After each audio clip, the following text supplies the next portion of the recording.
श्री दाम नाम था उनका। वो भगवान के परम भक्त थे और निष्काम भक्त थे। तो उनको पहले एक राज कर्मचारी के यहाँ नौकरी मिली। उनकी निष्कामता देखकर मंत्री जी ने अपने पास रख लिया और निष्कामता और प्रवीणता देखी तो बादशाह के सामने पेश कर दिया। तो बादशाह ने उनको निष्कामता के कारण ही खजांची बना दिया।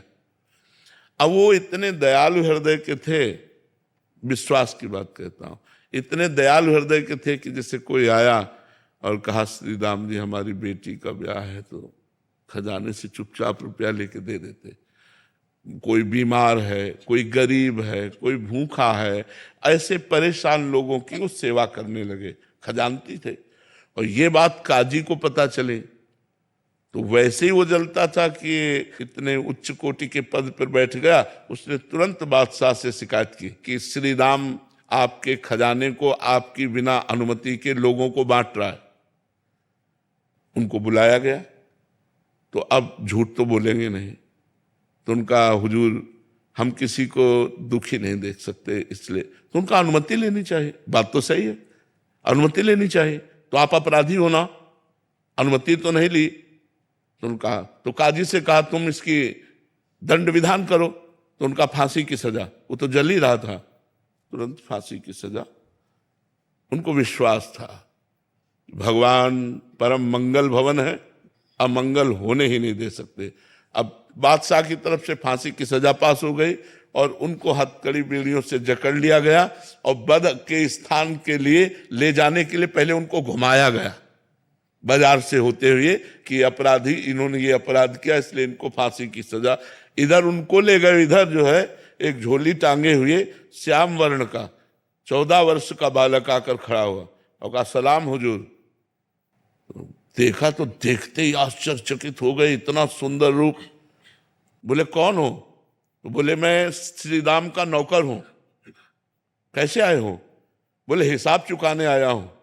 खजाने का तुम्हारा जो भी चला गया है वो ऐसे झोली पलटाई तो वो दिव्य हीरे कि एक हीरे की कीमत उसके खजाना पूरा नहीं। कहा ये सब रख लो और तुरंत मेरे मालिक को छोड़ दो। उसके होश खराब हो गए, नौकर में इतनी सामर्थ। अब वो तुम्हारा नाम क्या है? उन्होंने कहा बिट्ठू।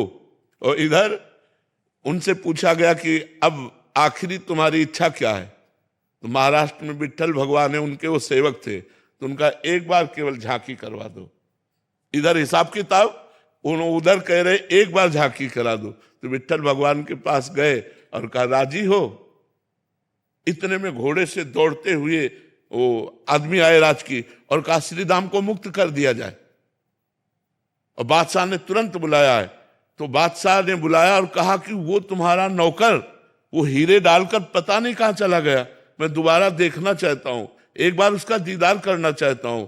तुम इतने धनी थे, हमें क्या पता कि हम तुम्हारे गुलाम बन सकते हैं। ऐसे हीरे तुम्हारे पास हैं, तुम्हारा नौकर लेकर के आया, तुम पहले क्यों नहीं बताया? तो उनका हुजूर हम आपके ही नौकर हैं, हमारा कोई नौकर नहीं है, आप विश्वास मान। बोले कैसे विश्वास मान? वो कह के गया। बोले क्या नाम बताया? बोले बिट्ठू। अरे बोले महाराज वो हमारे विट्ठल भगवान है, वो हमारे इष्ट है, वो इसलिए तो वो रो पड़ा। उसने कहा एक बार दीदार करा दो। बोले हमारी सामर्थ्य नहीं, वो स्वतंत्र है, अगर वो चाहे तो दर्शन दे सकते। मैं तो विश्वास कि जो मैं धर्म का कार्य कर रहा हूं, भले फांसी मिली है लेकिन भगवान मेरी रक्षा करेगा। तो भगवान ने रक्षा की कि नहीं? हमारी अंतिम स्थिति तक विश्वास नहीं टूटना चाहिए। एक सांसारिक गाने में भी है ऐसी शक्ति हमें देना दाता मन का विश्वास। मन का विश्वास। हे भगवान मुझे ऐसी सामर्थ्य प्रदान कीजिए कि किसी भी परिस्थिति में मेरा विश्वास न टूटे, मेरा विश्वास पूरा। जैसे एक जमींदारी पहले चलती थी तो बड़ा अत्याचार करते थे गरीबों के ऊपर जमींदार लोग। तो एक गरीब केवट था, तो उसने कुछ रुपए अपनी बेटी के ब्याह के लिए लिए थे। तो साल 2 साल में मेहनत करके पैसा एकत्रित किया और जमींदार को दे दिया जाके, अपनी खेती से कमा के। जमींदार ने वो रुपया लिया पर फाइल से नाम नहीं काटा, कर्जा का जो हिसाब था वो काटा नहीं। 2-4 महीने बाद उसके आदमी गए और कहा जमींदार साहब ने बुलाया है। तो जमींदार ने कहा कर्जा दीजिए। तो उनका साहब हम तो दे गए थे आपको। अरे बोले व्यर्थ की बात करते हो, हमारी कॉपी में वैसे लिखा, अभी कटा नहीं। बोले आप अब ना काटो तो आपकी बात, वैसे तो हम दे गए थे। अब वो जमींदार अपने हठ में, वो अपने हठ में। तो जमींदार ने रिपोर्ट कर दी और वो मुकदमा पहुंचा। जमींदार ने रजिस्टर पेश किया, पूरा ज्यों का त्यों। अब वो गरीब आदमी, उसने कहा साहब हमने दे दिया है। तो बोले गवाही? तो उनका रघुनाथ जी, रघुनाथ जी अर्थात भगवान राम, तो उनका रघुनाथ जी। तो बोले अगली पेशी में रघुनाथ को लिवा के लाना। उसने कहा हाँ ठीक है। एकांत में गया और रोया कि हम गरीब आदमी हैं और हमारे परिवार का पोषण उसी खेती से होता है। प्रभु यदि आपने गवाही ना दी तो हमारा तो सब बर्बाद हो जाएगा, हमारी बात झूठी हो जाएगी। आप कहाँ नहीं हो?